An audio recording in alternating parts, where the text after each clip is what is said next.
1991년 국내에서 최초로 장기기증 운동이 시작되고 30년의 시간이 흘렀습니다. 오늘 생명나눔 뉴스9에서는 장기기증 활성화를 바라며 지난 30년 동안 장기기증 운동의 발전을 이끌어온 최다의 주인공들을 만나보겠습니다. 1990년대 우리나라의 모습은 어땠을까요? 1990년에 출생한 저도 이 90년대 초반의 모습은 기억이 전혀 나질 않는데요. 요즘 MZ세대가 있다면 90년대에는 X세대가 있었습니다. 1992년에는 한국 대중문화의 판도를 바꾼 서태지와 아이들이 혜성처럼 등장했고요. 스마트폰을 가지고 다니면서 바로바로 SNS를 활용해 소통하는 지금과는 달리 하이텔, 천리안이라는 PC통신이 인기를 끌던 시기였어요. 그리고 핸드폰 대신 삐삐를 가지고 다니면서 장기기증 8282, 생명나눔 이즈 486 같은 숫자로 마음을 전하던 시절 삐삐에 남긴 상대방의 음성 메시지를 확인하기 위해 공중전화에 길게 늘어선 사람들의 모습도 자주 볼 수 있었다고 해요. 자, 그런데 1991년에는 바로 또 하나의 사건이 있었습니다. 바로 국내 최초로 타인을 위해 심장을 기증한 사람이 나타난 건데요. 아무런 대가도 없이 자신의 심장 하나를 얼굴도 이름도 모르는 이에게 기증한 사람은 다름 아닌 50대 남성이었던 박진탁 씨입니다. 당시는 지금처럼 국내 의료기술이 세계 최고의 수준을 자랑하던 때도 아니어서 장기기증이라는 큰 수술을 앞두고 그만큼 부담이 컸을 텐데요. 가족을 미국에 두고 홀로 귀국한 박진탁 씨는 한양대병원에서 당시 43세였던 한 남성에게 자신의 심장 하나를 기증했습니다. 이후 사랑의 장기기증 운동본부를 설립하고 국내에서 최초로 장기기증 운동을 시작했는데요. 1990년대에는 장기기증, 장기이식 등의 단어조차 생소하던 때였고 장기매매가 만연하던 때였다고 해요. 자, 이런 시절에 박진탁 씨의 순수한 심장 기증은 대중들에게 신선한 충격을 안겼습니다. 네, 여보세요? 제가 뉴스를 보고 연락드려요. 저도 심장 기증을 하겠습니다. 박진탁 이사장의 심장 기증 이야기가 보도되고 난 후 전국 각지에서 타인을 위해 순수하게 심장을 기증하겠다는 이들의 연락이 쇄도했는데요. 1991년 한 해에만 무려 23명이 심장을 기증하겠다고 나섰고 지금까지 970여 명의 사람들이 타인을 위해 자신의 심장 하나를 나누는 기적과도 같은 일이 이어지고 있습니다. 1994년 꿈 많은 18살 소녀가 있었습니다. 햇살 가득한 봄날에 태어나 봄이라는 이름을 가지게 되었다는 한보미 양이 그 주인공인데요.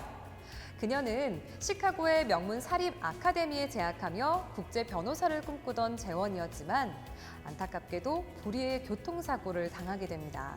보미 양의 부모님은 딸의 사고 소식을 듣고 부랴부랴 딸의 곁으로 날아갔지만 의료진으로부터 안타깝지만 뇌사 상태가 추정됩니다. 라는 청천벽력 같은 이야기를 듣게 되는데요. 그러나 절망스러운 순간에도 그녀의 어머니는 딸의 장기기증을 결심했고 그렇게 보미 양은 5명의 미국인에게 새로운 삶을 선물하게 되었습니다. 그런데 여기서 끝이 아닌데요. 이후 그녀의 부모는 보미 양의 시신을 한국으로 인도해 시신도 기증합니다. 조의금을 생명을 구하는 일을 위해 꼭 사용해 주세요. 보미 양의 부모님은 딸의 장례식에서 모인 조의금을 장기기증 운동에 써달라며 기부하기도 했습니다. 이 기부금은 이후 한국 최초의 뼈은행을 설립하는 기금으로 사용되며 조직기증을 기다리는 많은 환자들에게 희망이 되었습니다. 여러분들, 우리나라에서 특별히 활성화된 장기기증의 종류가 있는데요. 무엇인지 아시나요? 바로 생존시 기증입니다.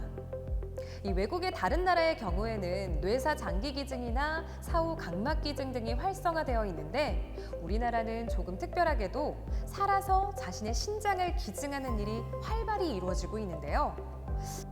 자, 그런데 가족 중 한 명으로도 모자라 2명씩이나 세계 최초 가족 신장기증인들이 바로 우리나라에서 탄생했는데요. 그 첫 번째 주인공은 노명환, 노성철 부자입니다. 아버지 노명환 씨는 환갑을 앞둔 자신의 체력이 기증에 걸림돌이 되지 않도록 매일매일 달리기를 하며 치밀하게 건강을 다졌는데요.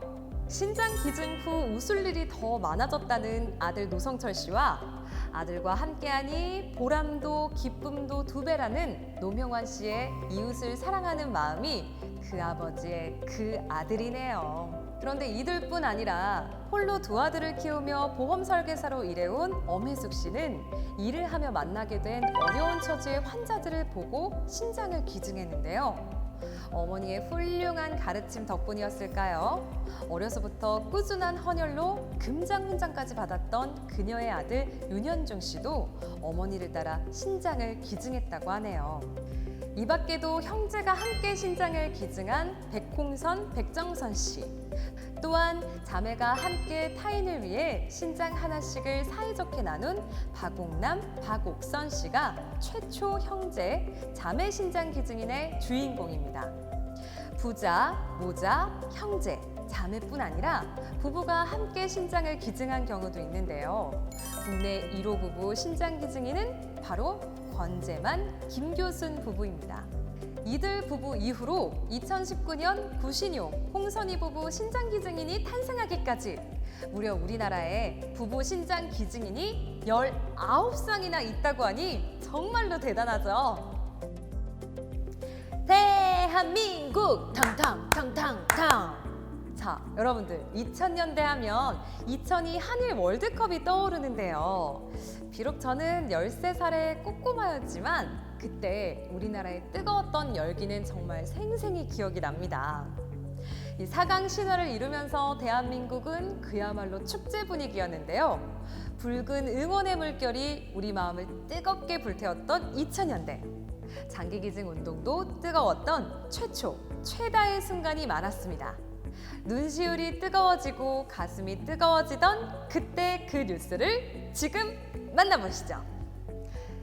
여러분, 장기기증 희망 등록을 하셨나요?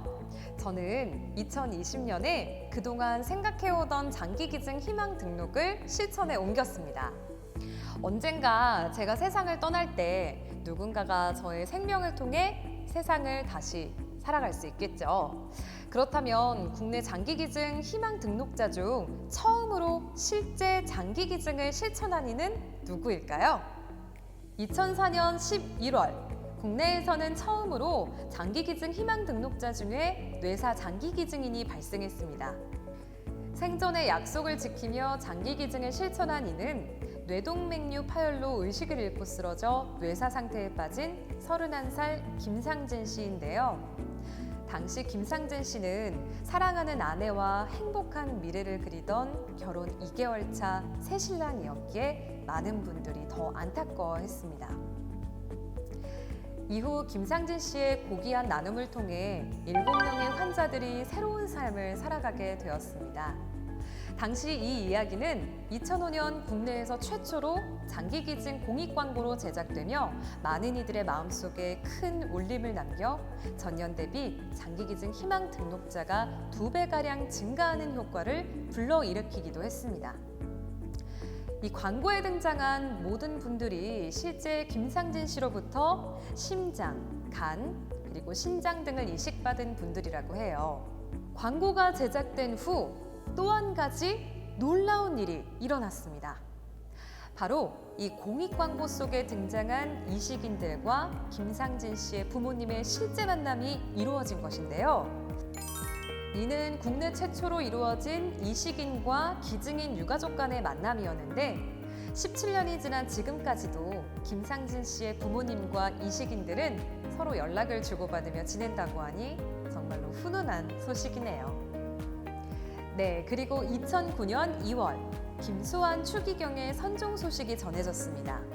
우리 사회에 존경을 받던 큰 어른은 당시 세상을 떠나며 각막기증을 실천했는데요. 저도 김수환, 추기경님을 따라 생명을 나누고 싶어요. 이렇게 이후 김수환 추기경을 따라 생명을 나누겠다는 이들의 행렬이 이어져 2009년은 전무후무한 장기기증 희망 등록률을 기록했는데요. 이후 김수환 추기경이 선종한 2009년 한 해 동안에만 18만 3천여 명이라는 역대 가장 많은 인원이 장기기증 희망 등록에 참여하며 지금까지도 깨지지 않는 최고의 기록을 갱신한 한 해가 되었습니다. 2010년대에 접어들어서는 무엇보다 우리 생명 나눔 마스코트인 이 리보니의 탄생이 주요 뉴스가 아닐까요?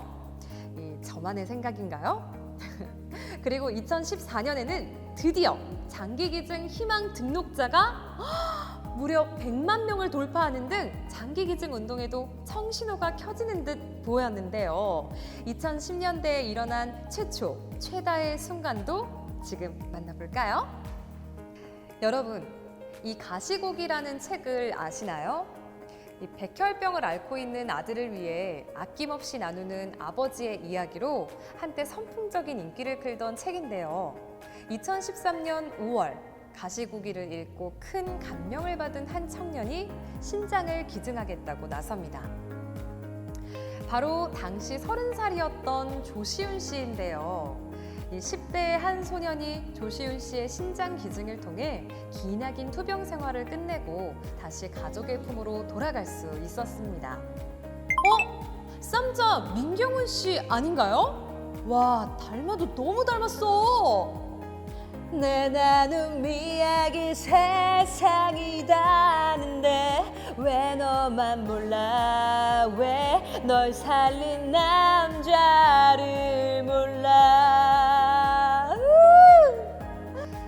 조시훈 씨는 신장을 나누는데 그치지 않고 3년 후 생후 6개월 아이에게 간을 기증하기 위해 또 한 번 수술대에 올랐습니다. 이로써 국내 최연소 신장 간 기증인이 탄생했습니다.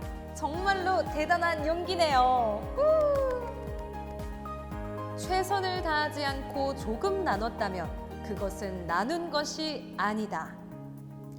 이 글을 읽고 모든 것에 최선을 다하기로 마음먹었다는 20대 청년이 있었으니 바로 미국인 가브리엘 씨입니다. 미국 보스턴 대학을 졸업하고 안정된 미래를 보장받았던 가브리엘. 하지만 어느 날 갑작스럽게 밀려든 인생의 회의감 때문에 괴로움에 빠지게 되는데요. 그는 되도록 거리가 멀고 문화가 다른 나라를 찾아 떠나기로 결심을 굳히고 2011년 2월 한국에 정착하게 됩니다. Oh, my dreams came true. 세상에서 가장 선한 일, 그 중에서도 저는 생명을 나누는 일이 가장 좋은 일이라고 생각했어요. 그렇게 가브리엘 씨는 2014년 머나먼 타국 땅인 한국에서 신장 기증을 실천합니다. 피부색도 언어도 문화도 다른 이를 위해 생명을 나눈 미국인 가브리엘 씨. 그의 신장 기증으로 한 40대 남성이 새 생명을 찾았고 이후 가브리엘 씨는 마라톤에 출전할 만큼 건강을 회복했다고 하네요. 루돌프 사슴코는 매우 반짝이는 코, 만일 네가 봤다면 불 붙는다 했겠지. 아유, 산타클로스가 있다고 믿는 나이도 아닌데 크리스마스 이브만 되면 왜 이렇게 마음이 설레는지 모르겠어요. 누군가 짠 하고 선물을 가져다 줄 것만 같은 이런 기대감, 저만 느끼는 건가요? 2014년 크리스마스 이브, 오랫동안 혈액투석 치료를 받으며 고통스러운 투병 생활을 이어가던 한 여성에게 진짜 산타클로스가 나타났습니다. 바로 신장을 기증해 준 것인데요. 당시 신장을 기증한 산타클로스는 바로 김충효 씨. 작년에 하늘나라로 떠난 아내를 따라 저도 신장을 기증했어요. 먼 훗날 하늘나라에서 아내를 만나면 저에게 잘했다고 말해주겠죠? 네, 이렇게 김충효 씨가 신장 기증을 하기 1년 전인 2013년 그의 아내 박선아 씨는 뇌출혈로 뇌사 판정을 받으며 장기를 기증한 후 세상을 떠났습니다. 아내의 생명 나눔을 곁에서 지켜본 김충효 씨는 자신도 아내의 나눔을 따라 생명부지 타인에게 신장 하나를 기증하기로 결심합니다. 이후 2016년 11월 11일 생명 나눔의 공로를 인정받아 보건복지부 장관상을 수상한 김충효 씨. 마침 이날이 아내와의 결혼 기념일이었다고 하니 하늘에서 분명 아내분도 기뻐하고 있으셨겠죠? 이 예쁜 소녀는 지난 2016년 미국에서 장기를 기증하고 떠난 김유나 양입니다. 당시 미국에서 유학 중이던 김유나 양은 등굣길에 당한 교통사고로 인해 뇌사 상태에 빠졌는데요. 제주도에서 거주하던 부모님은 사고 소식을 듣고 한달음에 미국으로 달려갔다고 해요. 그리고 깊은 고민 끝에 딸의 장기 기증을 결정했습니다. 이후 유나 양은 장기 기증을 통해 미국인 6명의 생명을 살렸고 조직 기증까지 하며 미국, 캐나다, 멕시코 등지의 20여 명의 환자들에게 새로운 삶을 선물했는데요. 스튜어디스가 꿈이었던 19살의 제주 소녀 유나 양의 생명은 장기 기증을 통해 세상 곳곳에서 여전히 힘차게 뛰고 있습니다. 오 마이 갓! 나의 영웅 유나를 만나기 위해 왔습니다. 유나는 여전히 제 가슴 속에 살아있답니다. 2020년 1월 인천공항이 취재진들의 열띤 취재 열기로 뜨거워졌습니다. 이 카메라 플래시가 터진 곳에는 미국인 2사람이 서 있었는데요. 이들은 바로 2016년 유나 양으로부터 신장과 췌장을 동시에 이식받은 킴벌리 씨와 그녀의 어머니 로레나 씨였습니다. 이 외국의 이식인이 한국인 기증인 유가족을 만나기 위해 입국을 한 것은 최초의 일이었습니다. 어린 시절부터 소아 당뇨로 기나긴 투병 생활을 했다는 킴벌리 씨는 2년 전 신장까지 망가지며 혈액투석 치료를 하느라 학교도 제대로 다닐 수가 없었다고 해요. 그러나 유나 양의 장기 기증을 통해서 그녀의 삶은 극적으로 바뀌었습니다. 다시 공부를 시작할 수 있게 되었고 2019년에는 결혼에도 꼴이 나게 되었죠. 이런 감사한 마음을 어떻게라도 표현하고 싶었던 킴벌리 씨는 2차례 편지를 보낸 데 이어 한국을 방문해 직접 유나 양의 가족들을 만난 것입니다. 이제 미안해하지 말고 선물 받은 생명이 온전히 자신의 것이라 생각하며 건강하기만 해주세요. 킴벌리 씨를 만난 유나의 어머니 역시 킴벌리 씨의 몸속에서 여전히 뛰고 있는 딸의 생명에 아주 큰 감동을 받았다고 하네요. 최초, 최다의 영광스럽고 감동적인 순간으로 만나본 우리나라 생명 나눔의 역사. 세상에서 가장 숭고한 나눔을 실천한 기증인들의 따뜻한 마음을 기억하며 우리도 생명을 나누는 아름다운 약속을 실천해보는 것 어떨까요? 지금 바로 장기기증 희망 등록에 동참하란 말이야. 무조건 등록해. 내 말 무슨 말인지 알아들어? 지금 당장 동참해! 화내서 미안해. 생명 나눔의 주인공이 되어줄 여러분, 지금 바로 검색창에 사랑의 장기기증 운동본부를 검색하고 장기기증 희망 등록에 참여해보세요. 이상 다줄거야 TV 생명나눔 뉴스라인 스벅만이었습니다.